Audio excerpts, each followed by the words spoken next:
Hey there, coach. It's me, Dax, back with another in the high ticket myths, high ticket coaching myths series. So in the last video, we were talking about number one, the high ticket selling is hard. And hopefully we've put that myth to bed with the simple realization that all you have to do in coaching is in selling coaching of any kind, regardless of the price tag, and in fact, selling of anything, regardless of the price tag, is show up as a servant. That's it.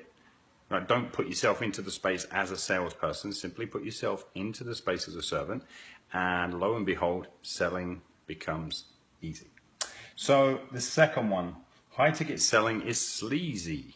So a lot of coaches kind of put this across that the high ticket selling process is a pretty sleazy process. This whole idea of there are keywords that you're supposed to say, there are objection cues you're supposed to be on the lookout for. You're supposed to go into most selling scenarios with this simple idea that you're supposed to preempt everything and box the client in and kind of figure out all of this.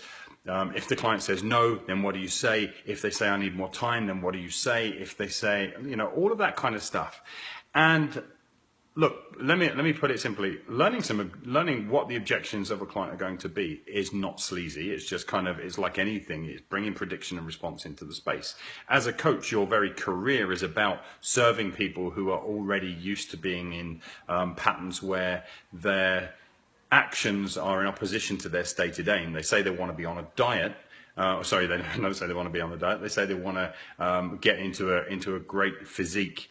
They know that in order to do that they may need to start a diet process, but that, for example, that they don't do it. So understanding what goes on between a client's ears and understanding, kind of what trips them up, that's not sleazy at all. That's part of what we would call good coaching. But I understand where this sleazy concept comes from, this idea that, we are bringing sleaze into the picture, and it comes from really kind of boxing people in and cornering them and trying to use tactics and techniques that don't resonate with you, that don't feel good, but that some expert has told you that you have to bring into the space. So let me just put this one to bed once and for all. High ticket selling, or any selling whatsoever, can only be sleazy if you personally bring sleaze into the space. If you come into this with the intention of, I'm going to get this client no matter what, and nothing they say is going to deter me from kind of making this sale, right?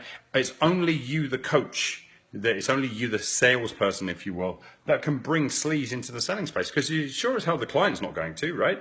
The prospect sitting in front of you isn't going to say, hey, let me bring some sleaze in here and let me make this whole thing really, really uncomfortable. They either want help or they don't. They're either ready for it or they're not. They're either aware of some things that are holding them back or they're not.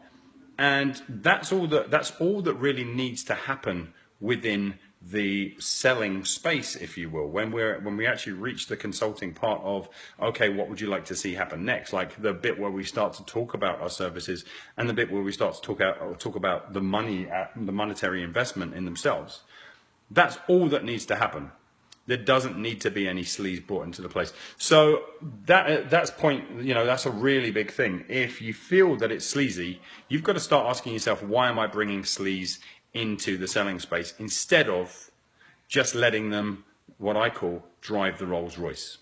Okay, so one of the analogies I use, imagine that you pick up a phone, you're in the market for Rolls Royces, you really think you want one, you pick up the phone to a Rolls Royce dealership and you say, hey, I'd really like to come in and test drive the Rolls, right? So you go in and you go in with ostensibly to test drive the Rolls, and when you get there, the salesperson there immediately tells you that either they want the money right now for the Rolls, or, okay, well, if you haven't got the money on you, what I'll do is I'll take you for a spin around the block in a Ford Focus, let's say, right? So you go there for the Rolls, but you get given an experience of Ford Focus.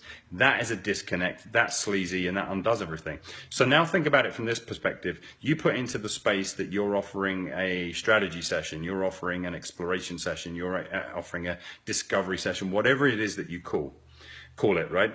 That's what you put into the space, and yet the client gets on a call with you, and what do they experience? They experience 45 minutes of sales and talking about your programs and your products and how much they're going to cost and why you're not letting them off the hook, and now is the time.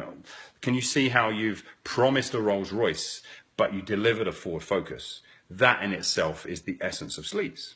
So whatever it is that you promise on a call, deliver that. Like whatever you promise for an exploration, for a discovery, for a strategy call, just deliver what you promised, and then use the end of the call as a kind of an invitation for them to find out more. If you do that, you'll never feel sleazy.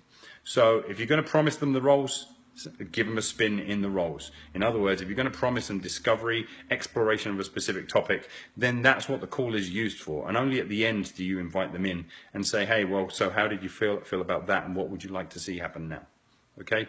Give them the roles. You'll never have to worry about sleaze. I hope you found this useful. I'd love to hear your feedback on this, and I'd even more love to hear your feedback if you actually do this, if you actually carry this forward to your next consultation, to your next strategy call, to your next exploration, and actually do that. You just let them drive the roles.